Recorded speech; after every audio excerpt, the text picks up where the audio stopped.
АвтоВАЗ намеревался сделать так, чтобы цены на иномарки взлетели в космос, побуждая большинство россиян пересаживаться на «Лады». Для этого глава компании Максим Соколов инициировал повышение утилизационного сбора. В результате с 1 октября ставки утилизационного сбора выросли, а с 1 января их планируют индексировать ежегодно, так что следующее повышение не за горами. Однако в прошлом месяце серьезного роста цен на новые автомобили не произошло. Цены на автомобили, продаваемые неофициально, практически не изменились. А официальные представители иномарок увеличили стоимость лишь на 1% в среднем. Кроме того, многие автопроизводители расширили скидки в рамках акций и специальных предложений. Но перед тем, как рассказать все подробности, прошу вас подписаться на канал и поставить лайк. За это в конце с меня анекдот. При этом АвтоВАЗ, несмотря на усилия ограничить конкуренцию, первым поднял цены на Ладу Весту, особенно в топовых комплектациях.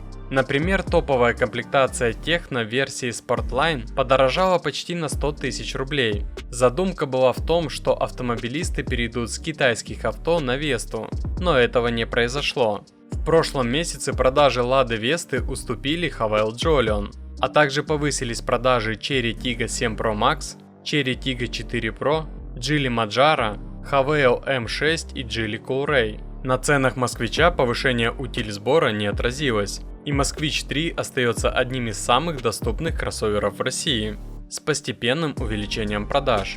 В прошлом месяце продано 2400 москвичей.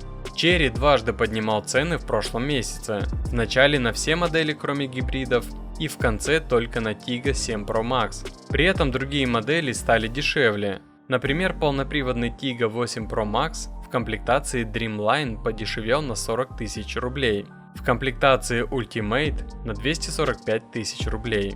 Седан Ariza 8 подешевел на 180 тысяч рублей, Tiggo 4 Pro на 265 тысяч рублей, а Tiggo 7 Pro Max на 100 тысяч. В итоге план АвтоВАЗа пока не оправдался. Рост цен после повышения утилизбора оказался незначительным.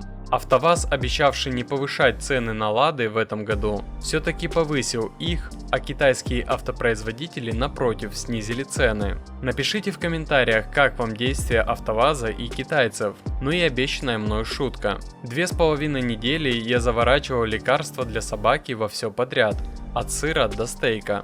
А она съедала все, только не таблетку. А сегодня утром я бросил таблетку на пол, крикнул «нельзя», и она съела ее. Это мой новый метод.